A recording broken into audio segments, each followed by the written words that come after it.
السلام علیکم ورحمۃ اللہ وبرکاتہ۔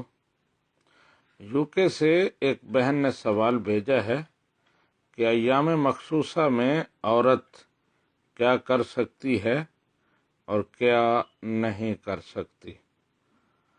تو اس سلسلے میں گزارش یہ ہے کہ ایام مخصوصہ میں یعنی مینسز میں عورت مسجد نہیں جا سکتی، مسجد میں داخل نہیں ہو سکتی، قرآن پاک کی تلاوت نہیں کر سکتی، نماز نہیں پڑھ سکتی، لیکن اس کے علاوہ ذکر اذکار کر سکتی ہے، تسبیح ہو، تحمید، درود پاک، کلمہ شریف، بسم اللہ شریف پڑھ سکتی ہے، اور اوراد و وظائف جو ہیں وہ بھی کر سکتی ہے۔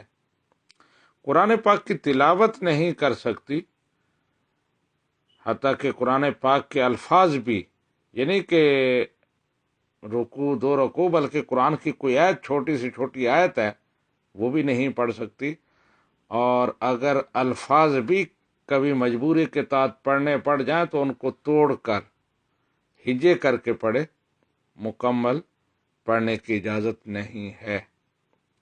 لیکن قرآن پاک کی وہ آیات جو دعاؤں کے طور پر اور اوراد و وظائف کے طور پر مشہور ہیں، تو ان کو دعا کی نیت سے، ورد وظیفے کی نیت سے پڑھنا جائز ہے۔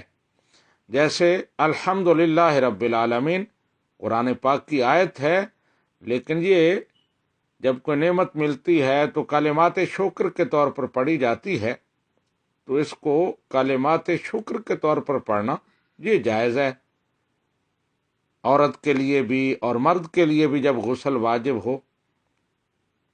اسی طرح سواری پر بیٹھنے کے لیے قرآن پاک کی آیت پڑھی جاتی ہے، سبحان الذی سخر لنا ھذا وما کننا لہ مقرنین۔ تو اب یہ دعا کی نیت سے سوار ہونے لگے تو پڑھ سکتی ہے، لیکن قرآن پاک کی آیت سمجھ کر اور تلاوت کی نیت سے اس کو نہیں پڑھ سکتی۔ ایسے ہی مصیبت کے وقت انا للہ و انا الیہ راجعون پڑھا جاتا ہے۔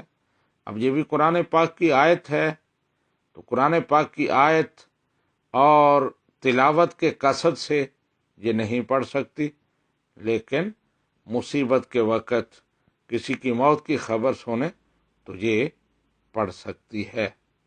تو یہ اہم مسائل ہیں جو میں نے عرض کر دیے ہیں۔